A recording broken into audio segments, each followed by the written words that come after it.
til starten går for den første gruppe, og dermed skal vi altså også bede start gruppe 6 op og køre ned bag ved gruppe 5 for at line op. Og når starten er gået, ja, så følger vi alle de øvrige startgrupper op, og 10.05 der går så starten for den anden startgruppe. Og så fremdeles. Men vi appellerer altså til, at hvis man er kommet, som bliver med, så må man meget gerne køre ned og være klar i en af de første 6 startgrupper. Er man indkommet til start i startgruppe 2, 3 og 4, så kan man komme ind af en sidedør til de 4 områder, og gruppe 5 og 6 er så klar dernede bagved. Og godt og vel 1 minut til start af tredje udgave af Aalborg ATP-marathon.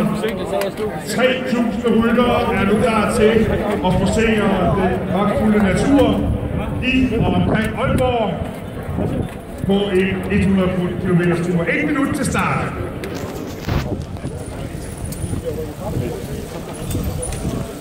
Og vi skal lige komme med en opfordring til start gruppe 1.